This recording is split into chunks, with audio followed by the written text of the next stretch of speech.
Tamil Nadu assembly ఎన్నికల్లో విజయకేతనం ఎగురవేసిన TVK అధినేత విజయ్ కు పట్టాభిషేకం కంటే ముందే ఆర్థిక సవాళ్లు ఎదురవుతున్నాయి. ఎన్నికల ప్రచారంలో ఆయన గుప్పించిన హామీలు వినడానికి ఆకర్షణీయంగా ఉన్నప్పటికీ వాటి అమలుకు అవసరమైన భారీ నిధుల సమీకరణ ఇప్పుడు తలనొప్పిగా మారింది. విజయ్ తన మేనిఫెస్టోలో ప్రకటించిన సంక్షేమ పథకాలు, ఉచిత హామీల అమలుకు ఏటా సుమారు 1,00,000 కోట్ల రూపాయలు అదనంగా అవసరమని ఆర్థిక నిపుణులు అంచనా వేస్తున్నారు. ప్రస్తుతం తమిళనాడు ప్రభుత్వం సామాజిక భద్రత, సంక్షేమ పథకాల కోసం ఏడాదికి 50,000 కోట్ల నుంచి 60,000 కోట్ల వరకు వెచ్చిస్తుంది. విజయ్ ఇచ్చిన హామీలు నెరవేరాలంటే ఈ వ్యయాన్ని రెట్టింపు చేయాల్సి ఉంటుంది. ఆదాయ వనరులు పెరగకుండా కేవలం వ్యయాన్ని పెంచడం అనేది రాష్ట్ర ఆర్థిక వ్యవస్థను కుప్పకూల్చే ప్రమాదం ఉంది. తమిళనాడు ఇప్పటికే భారీ అప్పుల ఊబిలో ఉంది. గత ప్రభుత్వాల హయాంలో రాష్ట్ర రుణభారం సుమారు 8 లక్షల కోట్లకు చేరుకుంది. ప్రతి ఏటా కేవలం వడ్డీల చెల్లింపులకే ప్రభుత్వం తన ఆదాయంలో సింహభాగాన్ని వెచ్చించాల్సి వస్తుంది. మరోవైపు జీతాలు, పెన్షన్లు, పరిపాలనా ఖర్చులకు వచ్చే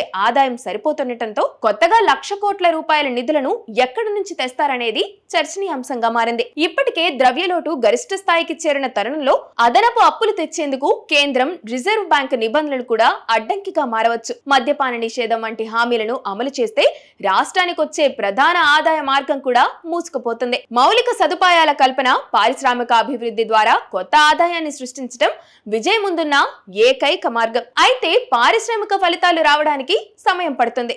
కానీ ప్రజల హామీలు అమలు కోసం వెంటనే వేచి చూస్తారు. ఈ టైంలో ప్రజల నుంచి వచ్చే ఒత్తిడిని విజయ్ ఎలా తట్టుకుంటారనేది ఆయన రాజకీయ పరిణితికి నిదర్శనంగా నిలవబోతుంది.